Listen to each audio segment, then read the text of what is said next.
If you've been following this channel since last year, then you know that I've been a huge proponent for VXRT. Notice all the Vaxart videos or Vaxart playlists. I mean, it's big on VXRT. I initially backed Vaxart because I sold my Moderna shares early and lost out on some major profits. Now, Vaxart was very promising, and it was leading the pack with their COVID vaccine pill that was supposed to be revolutionary. The biggest hurdle for Vaxart at the time was itself time. And time eventually won out.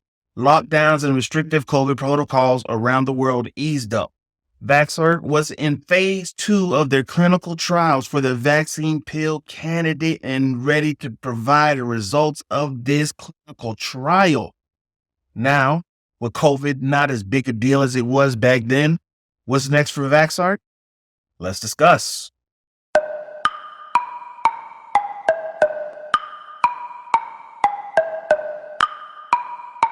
Thanks for checking out Money Talk Sundays. I'm your host, Stevie B. Hit that like, share, subscribe button. Feel free to drop any comments in the comment section below.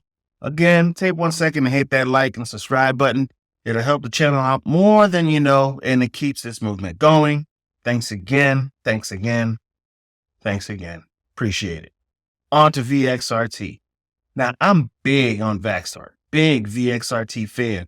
Even after the disappointment of the company not getting their pill out in time for it to be relevant for most and the shares tanking, I still have belief. I still believe in Vaxart. I'm faithful enough to know that Vaxart's time is coming. Vaxart has many other products that they are championing, and that in itself can't be ignored. But that COVID pill, that was supposed to be the kicker. Now, Vaxart, unfortunately, was behind the curve on this one, and they paid dearly. In fact, investors in Vaxart paid dearly even more so. So let's break down this case for VXRT. Now, Vaxart is still dealing with their lawsuit. In said lawsuit, plaintiffs allege a pump and dump scheme to inflate the value of Vaxart stock by falsely representing that Vaxart was in a position to profit from development of a COVID-19 vaccine through participation in Operation Warp Speed. Now, according to plaintiffs, the alleged stock price inflation allowed hedge fund Armistice Capital, which controlled Vaxart, to reap approximately $250 million in profit during the class period by selling shares of VXRT. Now, on December 9th, plaintiffs in the lawsuit filed a corrected second amended consolidated class action complaint. The complaint alleges numerous instances of misleading disclosures followed quickly by Armistice Capital sales of Vaxart stock.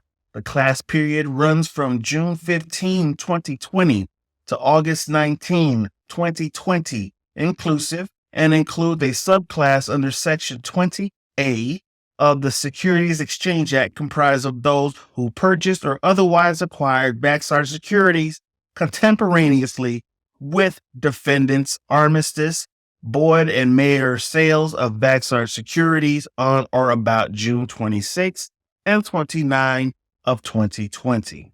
Now, the court documents state that Vaxart and all the individual defendants except 2 have entered into a partial settlement for $12,015,000. A hearing for approval of the settlement is scheduled for the 12th of January of next year. If the settlement is approved, only the claims against Armistice Capital, LLC, and the 2 individual defendants, Stephen Boyd and Keith Maher, will remain.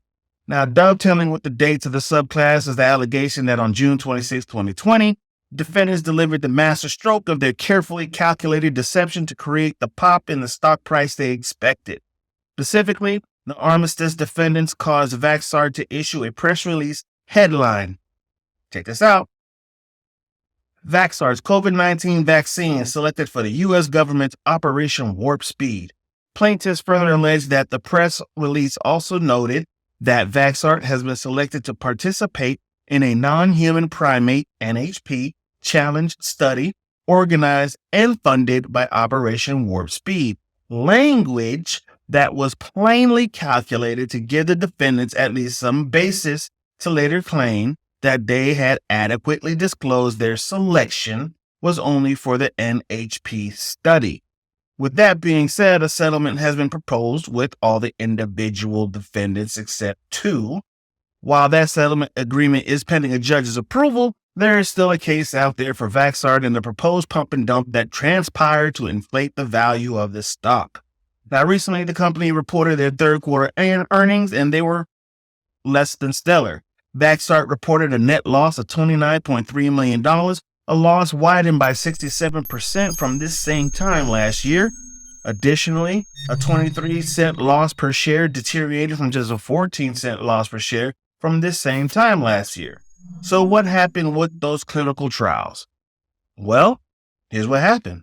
Vaxart reported positive top-line data from the first part of a planned two-part phase 2 study of its Wuhan S-only oral pill COVID-19 vaccine candidate, VXA-CoV2-1.1-S.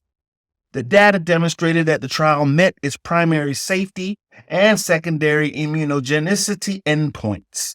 They indicated that they would provide updates on ongoing developments of new Omicron-based vaccine constructs. Now, here are just a few key findings from the clinical trials. The VXA-CoV2-1.1-S vaccine construct was safe and well tolerated.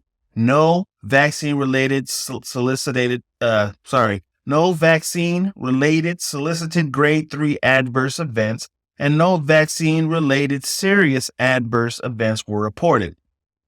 Vaccination with VXA-CoV2-1.1-S increased levels of SARS-CoV-2 specific serum Ig and IgA antibodies at days 29 and 57.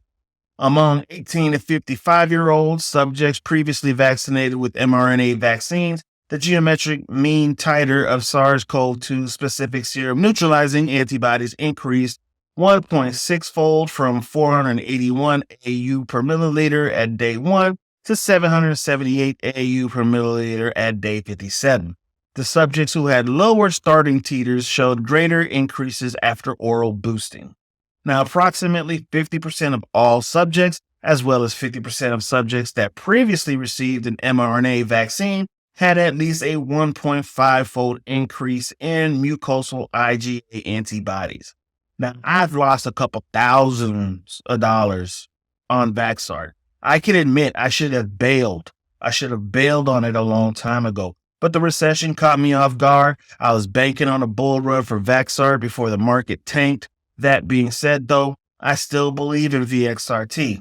Looking ahead, revenue is forecast to grow 94% on average during the next 3 years compared to just a 14% growth forecast for the biotech industry in the U.S. The company's shares are currently up 4.7% from a week ago. Now, considering the state of the market, however, I have little faith in a huge run in the near future.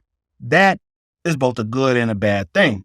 With shares under $2, you're looking at a great entry point for a long trade.